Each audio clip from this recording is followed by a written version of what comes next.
up with the idea? It's purely fictional, although I did see something on a billboard when I was traveling through America about 17 years ago. There was kind of similar to what we put on our billboards.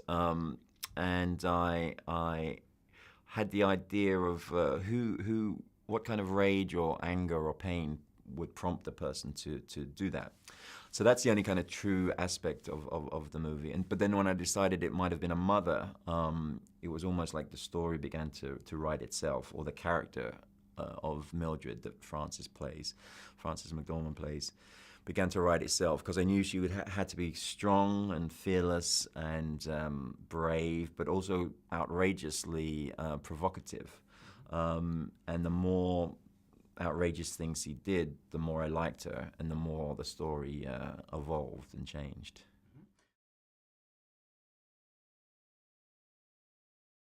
Great, I'm kind of dying to see what the reaction to it will be tomorrow night. But the reactions so far in Venice and Toronto have been beyond expectation. So it's going to be intriguing tomorrow night. There's a lot of red carpet stuff involved, which isn't my sort of first choice of things to do. But having friends come and see it and just kind of releasing it into the world almost is pretty exciting, because most of the reactions so far, all of them really have been really positive. So it'd be good to get that in London too.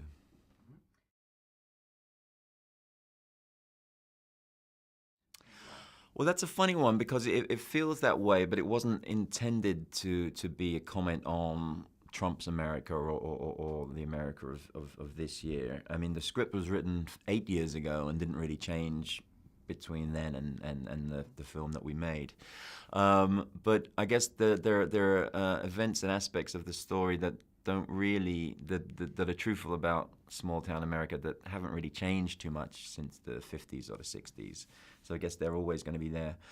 I'm interested in it going out into the world at this time, partly because it talks about those things, but partly because the film itself is kind of more about compassion and change and hope, really, as much as it is about anger and fury and despair. So and because the film kind of leads more towards the former, towards the hope, I think it's a good film to be putting out right now.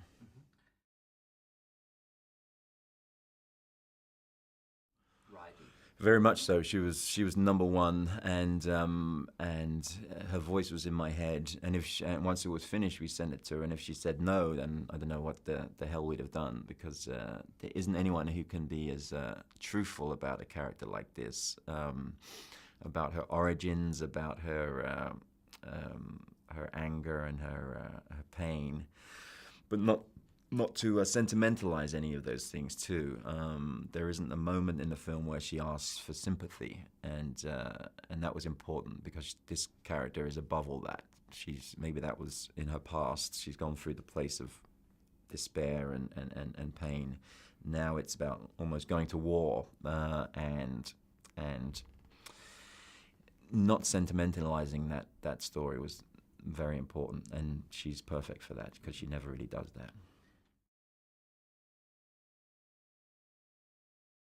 I appreciated it. It's I don't know. It starts from a tragic place, this story, and we treat all the characters as proper, both proper human beings and as hopefully kind of iconic characters. You know, there's I think every time you make a film, you hope it'll have some kind of lasting worth, and we wanted to tell a big story, but the bigness of it came through the strength of the characters rather than the cinema of it. But there's a lot of cinema to it too. There's a lot of beauty in the film. But it was about being true to these very strong, different characters.